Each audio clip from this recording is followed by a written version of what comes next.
Who do I need to start playing next patch? Which champions are going to be the most OP?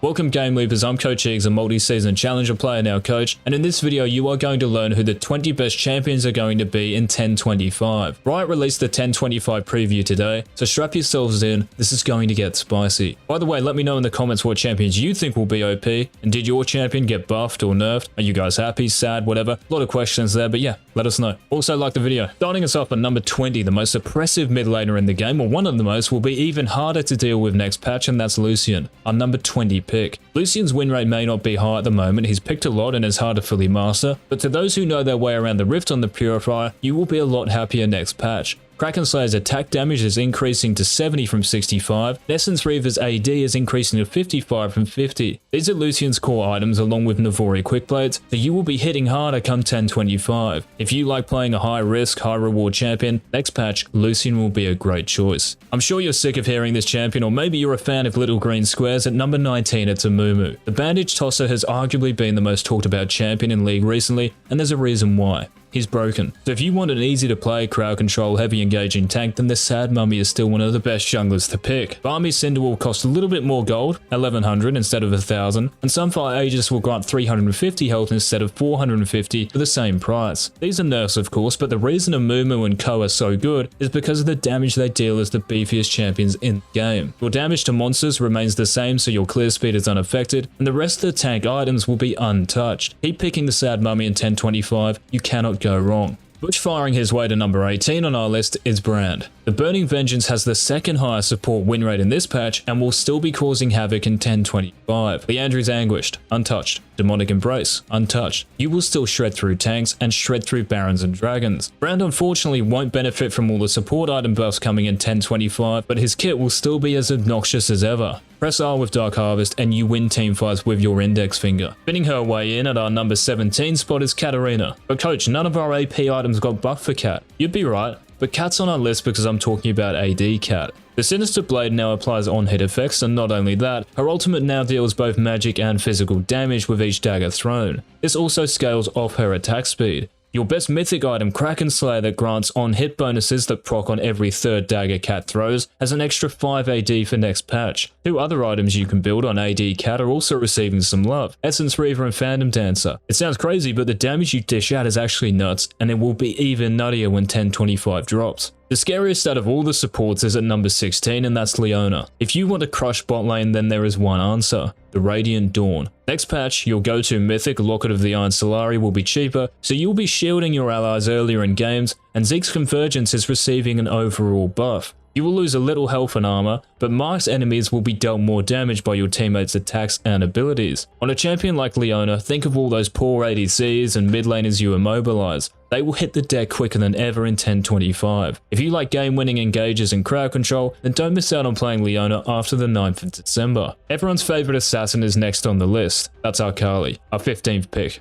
I was joking, most of us hate AKALI, I know. She might not have the stats to blow all of you away because of her high skill ceiling and high play rate, but we believe AKALI will be the third best assassin in the mid lane in 1025. Once you know how to utilize her passive and a few combos with her ultimate, you are one of the hardest champions to deal with. Next week, none of your major items are getting nerfed, and neither are you, so the strength you have this patch is carrying over to the next. Snowballing in at number 14, it's NUNU. Clear speed, sustain, gank potential. If you're someone who likes big AoE ultimates and barreling into enemy champions from the darkness, start sending it on the Yeti Rider. As mentioned, the decrease in health from Sunfire Aegis will certainly impact NUNU and make you easy to kill, but your damage is the same as is your clear speed. Your Q gives you great scuttle crab and objective control, and the movement speed via your snowball means you can gank lanes regardless of wards, and these don't even exist in silver, let's be honest. Two other popular junglers who have strong win rates, Kayn and Graves, are getting nerfed, so in the bigger picture, NUNU and his tank mates being weaker is actually less impactful.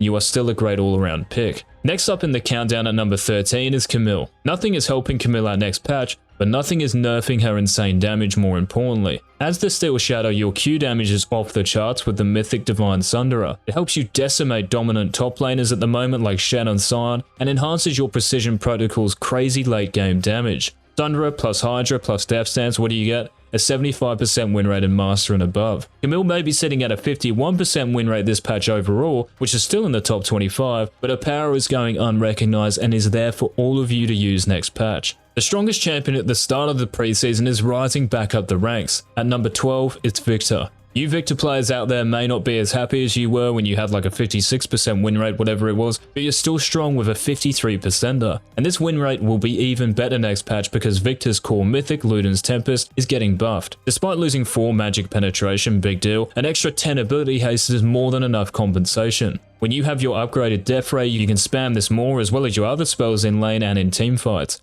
You still have plenty of magic penetration from Sorcerer Shoes and Luden's mythic passive, so start playing VIKTOR next patch to improve your LP gains. The most popular champion in 1024 will still be around the block, and that's JHIN, coming in at number 11. JHIN has been head and shoulders above every other ADC the last couple of patches, and despite the upcoming nerf, he will still be right at the top. Your Q bonus AD ratio is decreasing, and your favorite mythic item Eclipse is losing a bit of strength in its shield for ranged champions. Good news is the damage and movement speed is still there, and the shield will still be strong enough to deal with the damage in the game. There's no reason to stop playing JHIN, he will still be a highly contested pick, so get in there first in your champ selects. Starting our top 10 off, who's excited? Let's go. With Yasuo and Yone in the dirt, someone else with a blade has to step up. Don't worry, Master Yi is in at number 9. In 1025, tanks will be squishier, Kayn and Graves are nerfed, Nidalee and Talia are buffed, but who cares, you're Master Yi. It's looking good for the Wuju Bladesman. Brakenslayer, your number 1 mythic has an extra 5 AD this time around, but you will be slashing enemies harder and clearing camps quicker. Yi is sitting at a 51.5% win rate at the moment in the top 20, respect, but taking all the 1025 changes into account, there is every chance this increases by a considerable amount, so definitely be ready to lock in Yi in the coming week. It's a great patch for supports, and another is featuring in our countdown. At number 9, it's Janna. If you want a champion that has more than one viable mythic item and is a great counter to all the CC and damage in the game, Janna is one of the best picks. Moonstone Renewer and Imperial Mandate are both receiving buffs.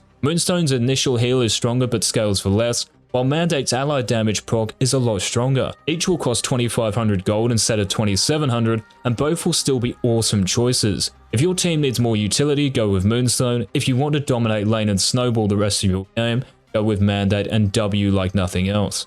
Bottom line is, picking Janna in your games in 1025 is a legit move. Powerballing in at number 8, it's RAMUS. RAMUS will be the best tank jungler in 1025 and a champion you have to start playing if you want to win. The health on Sunfire Aegis is getting nerfed. Does this matter to Ram? Not really, because he scales with armor, and the armor is staying the same. In addition, with Sunfire Aegis, Thornmail and Deadman's Plate, the armor Dillo boasts a 70% win rate across all elos. That is insane. Keep building this trio of items in 1025 and you will continue to 1v9 games. The slipperiest champion in League of Legends will be even stronger in 1025 and that's Echo, our number 7 pick. As the boy who shattered time, you have strong wave clear, great roaming potential, great tower diving, you become extremely hard to kill after level 6 and even more so once Sonya's hourglass is in the system. In 1025, Echo's passive damage to monsters is increasing from 150% to 250%. This is massive for mid lane Echo. Yes, it's better for jungle Echo, but the fact is he is pretty weak at the moment and it's easier to get fed in the mid lane. Shove your wave, take raptors, shove another wave, take wolves, rinse and repeat, you'll be at 3 items in no time. What does this mean? Pick Echo next patch.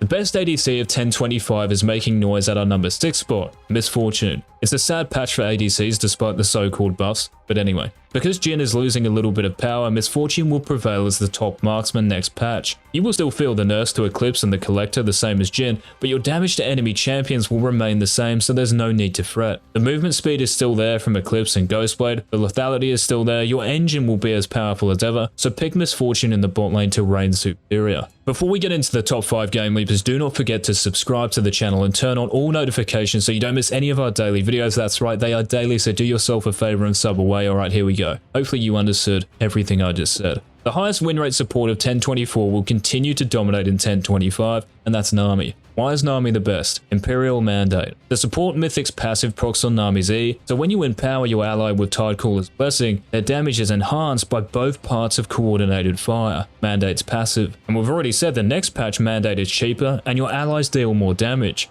So not only will you be able to attain this busted mythic earlier, so will your teammates. Next up we have the strongest purple mage in the game, because I swear most mages are purple these days, and that's Malzahar. If you're someone who doesn't want to press 20 keys and play perfect League of Legends to win, then the Prophet of the Void is the pick for you. Just press R to win, bro. None of your core items receive nerfs, and your biggest rivals for the best mid lane win rate, Kayle and FIZZ, are on the chopping block. giving you a bit more power in 1025. Your passive and tick damage with Liandry's Anguish and Demonic Embrace will continue to shred through popular tank champions, and you also do very well into all the popular mid picks. AKALI, Yasuo, Zed, KATARINA, LEONA. If you want reliable elo, Malzahar is arguably the best mid laner for it, so pick him up. The best champion of 1024 will still be a top 3 pick in a week's time, and at number 3 we have Kayn. If you like a dynamic champion that offers both an assassin and bruiser style of play, Kayn is your pick. His 2 forms are incredibly busted with the new items, Duskblade Draktar for blue Kayn and Gore Drinker for red Kayn. These 2 mythics will not be nerfed in 1025. You can choose between one-shotting your enemies or becoming the most unkillable, frustrating to deal with champion in League of Legends. Well, another jungler might have something to say about that, but your base armor is decreasing ever so slightly, and you're losing a bit of damage and cooldown in your Q. Will this matter? Not at all. You will still be able to survive the early game and clear camps well enough to get you your blue or red power spike. If you're a jungler and you want a hard carry, Kayn will still be a top tier option. The best jungler in 1025, and this is the one contesting Kayn for the most annoying and frustrating champion to play against, is KHA'ZIX. Bugsflat has done it again. Kah has featured on our top champions list more than any other in the last couple of months, and you know why? He is giga busted. You Void Reavers have managed to slip through another set of patch notes untouched. How do you do it? I want to know. Let us know in the comments. The Duskblade KHA'ZIX will still exist in 1025. The ultimate no counterplay champion, KHA'ZIX paired with Duskblade Draktar and its new invisibility passive is the most impossible thing to play against. His passive and ultimate made it hard enough. Now, one-shotting carries leads to one-shotting the entire enemy team completely unseen. Just pick him before he gets removed. Simple as that. The best champion, the number 1, the gold medal, the nuts in 1025 is FIZZ. If you want to dominate the competition, then the title Trickster is a must play. He has the 2nd highest win rate in 1024, and guess what Riot are nerfing? Not your damage, no. Or your mobility, no. They are nerfing your mana per level. Mana per level. What a meme that is. This will not stop you from one-shotting every champion that's in front of you, and certainly won't stop you from being the best mid laner in the game. Kayn, Kayle, Amumu, NUNU, FIZZ's biggest rivals for the best win rates in 1024 will be weaker, and FIZZ will sit alone at the top of the pile. If you don't pick him in 1025, something's wrong with you.